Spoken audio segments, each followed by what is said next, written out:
Tucked deep in the mountains of British Columbia, a little train rolls quietly along a remote lakeshore. It's not intended for tourists, and it doesn't appear on maps of the Via Rail network. But for the residents of these remote areas of northern Canada, this humble railcar is everything. And what it lacks in luxury, it more than makes up for in raw, untouched beauty. This is one of the most scenic and unusual rail journeys in the entire Western Hemisphere, and you've probably never heard of it. Welcome to the Shalalth Seton Train.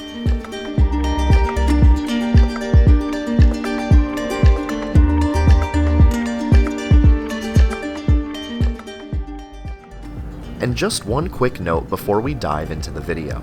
We recently noticed that over 85% of you watching this year have not subscribed to the channel. That's most of you. If you've been enjoying the deep dives, the rare train footage, historical context, or just the storytelling, we hope that you'll consider clicking subscribe. It's free, and it's the easiest way to make sure you don't miss what's coming next. If you want to go a step further, you can also hit join to become a channel member. It directly supports what we do here and helps keep the content rolling. And with that, back to the video. This fascinating operation has a surprisingly deep backstory that starts over a century ago with the Pacific Great Eastern Railway, or PGE. Built to open up British Columbia's vast interior, the line eventually stretched from North Vancouver all the way to Fort Nelson, deep in the province's north. In the 1970s, PGE became BC Rail, and the government-owned company expanded passenger service along the corridor. One of its best-known offerings was the Caribou Prospector, a regional service operated with RDCs, or rail diesel cars.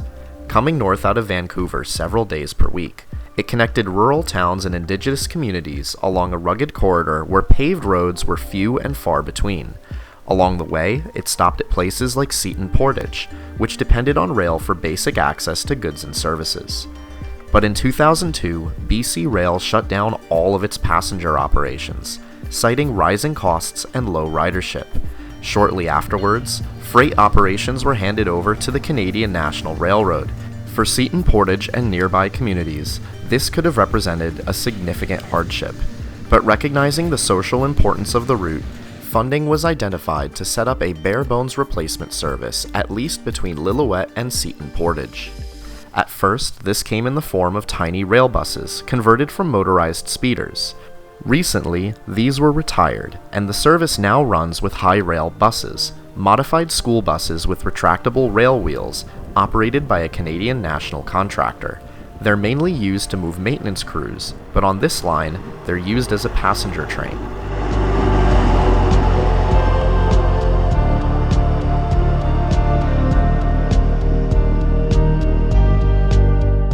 To understand just how remote this train is and why it matters so much, you have to see where it runs.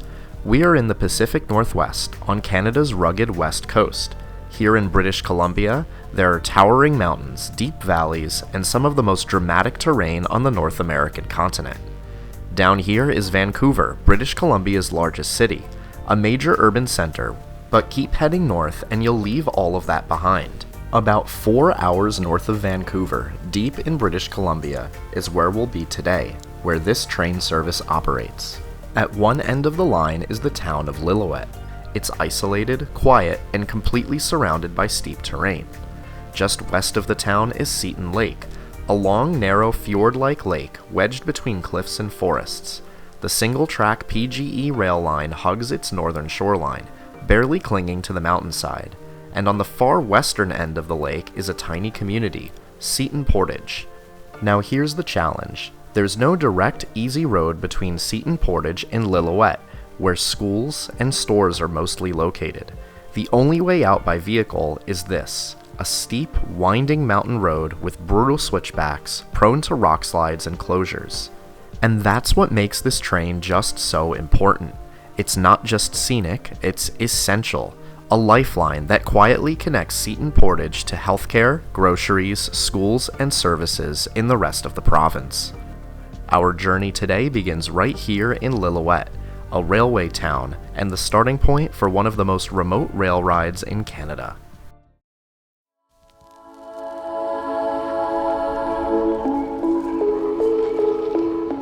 It's mid-morning here in Lillooet, and we're on our way to the train station. We've stopped off at this elevated spot just outside of the center of town to get a view of the area. Canadian National stopped running regular freight service on this line several years ago. Recently, they announced plans to abandon it completely, handing it back to the province of British Columbia. Besides the Railbus service to Seton Portage, the only regular service that operates on this line is the Rocky Mountaineer tourist train, and the occasional vegetation and fire control maintenance of way equipment. The expensive, tourist-oriented Rocky Mountaineer service passes through without stopping, and it's not possible to book a ticket to different towns along its route. One of the striking features you'll notice as you approach the station is the fact that it still has its original BC Rail passenger station sign. Looking a little worse for wear, it's a reminder of what once was, when service to this area was much more robust. Here at the station, there are several informational signs and schedules posted for the shuttle bus service to Seton Portage. We're waiting here for the morning round trip from Lillooet to Seton Portage and back. Soon enough, the early morning trip towards Lillooet appears in the distance. This is the first trip of the day, and it's mainly patronized by children heading to school. We get our first look at this funky-looking rail bus, quite literally, a bus on rails. These kids arguably ride the world's most interesting school bus. By using a high-rail bus that can operate on rails and roads, a significant amount of efficiency is gained. The bus is able to drive directly to schools, grocery stores, and other points of interest in town. Here we see the bus coming off of the tracks at a nearby grade crossing. From here, it's going to drive over to the school, drop off the school children, and then head back to the station for the morning round trip.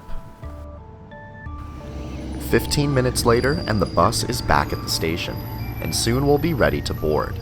Ridership is fairly light this morning, and we're the only tourists here at the station. However, it's not always the case, and sometimes the bus can be very crowded.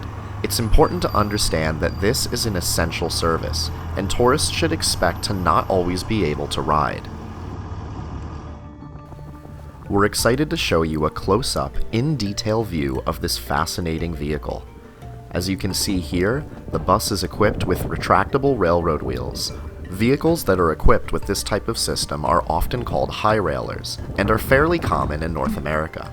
Climbing inside of the bus, it's just like any other North American school bus, with standard school bus seating, although in the rear there's a little bit of extra space for cargo.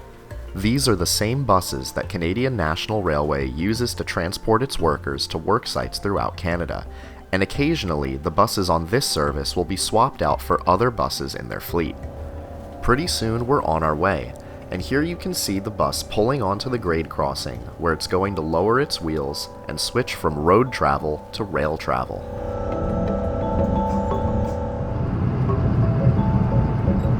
We're just starting to leave Lillooet, and the view is already absolutely spectacular.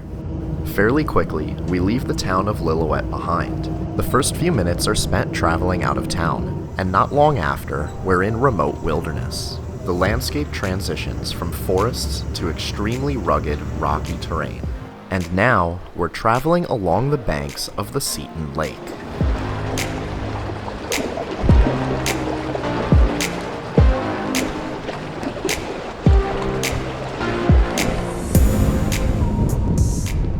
Much of Seton Lake is fairly inaccessible unless you travel on it by boat. However, there is a small beach at the edge of the town of Lillooet that provides a decent view of the railroad. From this location, you get a really good idea of the grand scale of the landscape.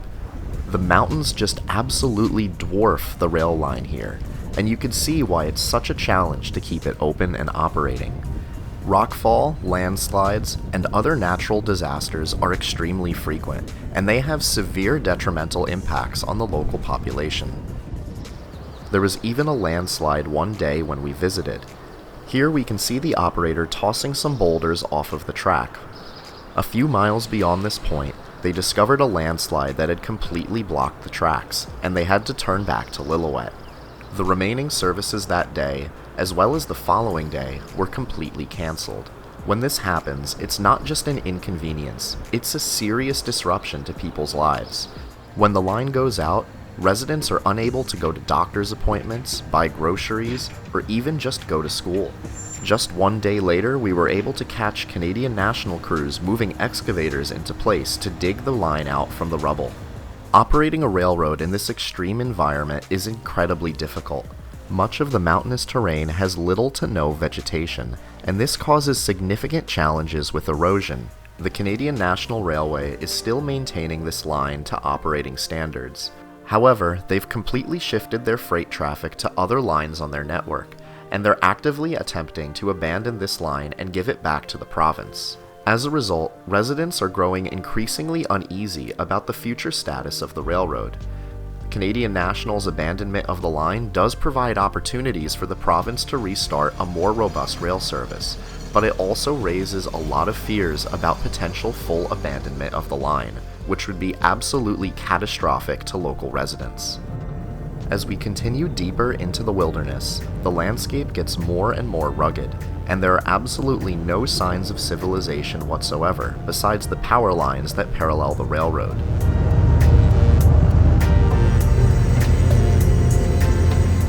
Around a third of the way to Seton Portage is the sharpest curve on this portion of the line.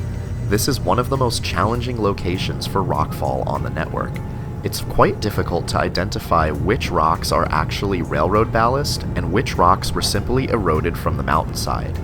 The views here are among the most spectacular on the entire North American rail network, and the engineering required to build a line through here is equally impressive. After a considerable amount of time traveling through unpopulated wilderness, we approach the first station, Ohin, which in the local language means frostbite.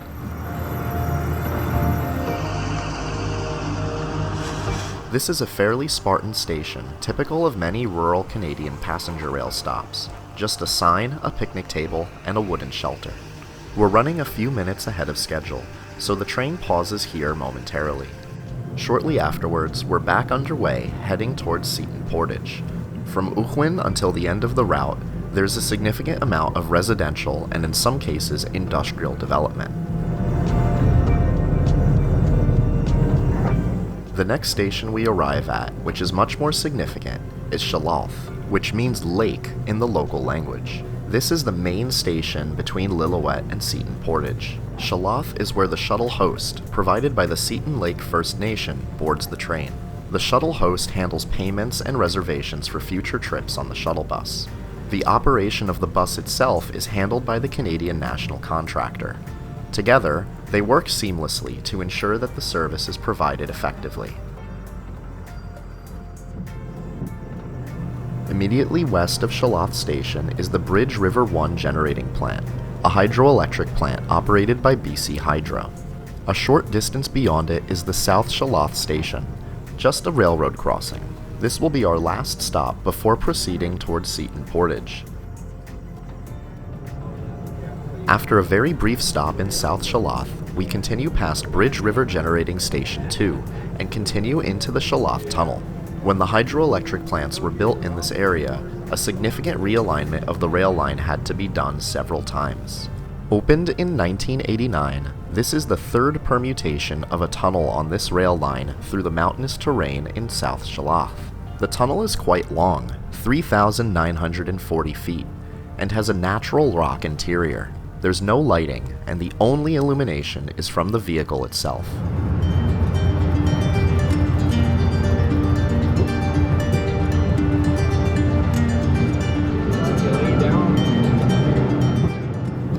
Exiting the tunnel, we encounter one more siding track. This siding, like all of the other sidings on this line, is operated with hand-throw switches. There are no signals, and operations are managed completely over radio communications with the dispatcher. Pretty soon we reach the railroad crossing at Seton Portage Road. This is the end of our journey on rails. From here we're going to lift our railroad wheels and continue on paved roads to Seton Portage. Before the advent of the high-rail Railbus, the operation continued a little bit further to a small station in Seton Portage. The new method of driving into the center of Seton Portage provides easier access to residents to the Railbus. The process of lifting the railroad wheels takes just a few minutes. We've sped it up here so you can see what that looks like from inside the vehicle.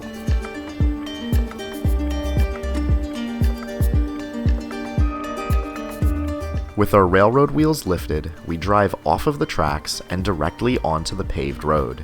After traveling for so long on railroad tracks, this is a very strange feeling. Yeah, right over there. The bus pulls into the center of town at the Lillooet Mountain Hotel. This hotel was constructed fairly recently, and it's hoped that it will spur some economic development in the region. The bus will spend about 30 minutes sitting in Seton Portage before commencing its return trip back to Lillooet.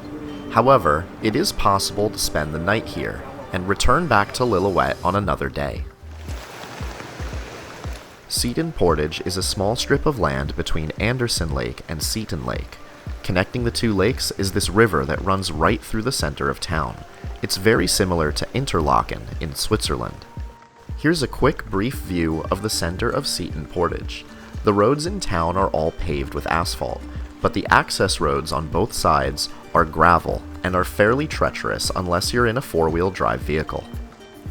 And with that, our trip on this fascinating rail line comes to an end. We highly recommend visiting, but we have a couple of words of advice if you choose to take the trip. Most significantly, it's very important to recognize that this is not a tourist railroad. This is a severely capacity-constrained essential service that is mainly used by the residents of the area. This is really only recommended for very small groups. In recent years, there have been significant challenges involving large tour groups muscling their way onto the vehicles, preventing local residents from using the service. It's important to be gracious and understand that there may just not be room for you that day. In the end, this is a mode of transportation that people use to get to work, school, and medical appointments. And while you'll certainly be accommodated if there's space, you should keep in mind that the importance of tourism always takes a backseat to the basic necessities of the local population. The operators of the Railbus are completely within their right to revoke access to the service to non-residents. This actually occurred recently. For several months, there was a period in which tourists were completely banned from using the service. This is because the larger bus was down for repairs, and the smaller bus was just not able to provide enough capacity for both tourists and local residents. The unpredictable weather is also a major factor.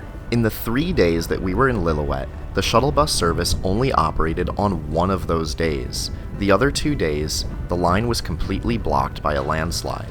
These types of disruptions can occur at any time, and they're very frequent.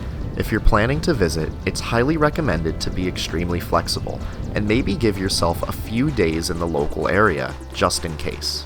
We truly hope that you guys enjoyed this video, and came away from it with a newly found appreciation for the importance of these types of essential services. We also want to express our appreciation to the Seton Lake First Nation, and the Canadian National Railway contractors, both of whom were extremely welcoming. We're holding out hope that the province of British Columbia will do the right thing and make sure that passenger service on this line is not only preserved but expanded for generations to come. If you enjoyed this video, please be sure to like and subscribe. We have several more videos in the works that explore strange, unusual, and remote transport operations across the globe. Thank you so much for watching, and we'll see you in the next one.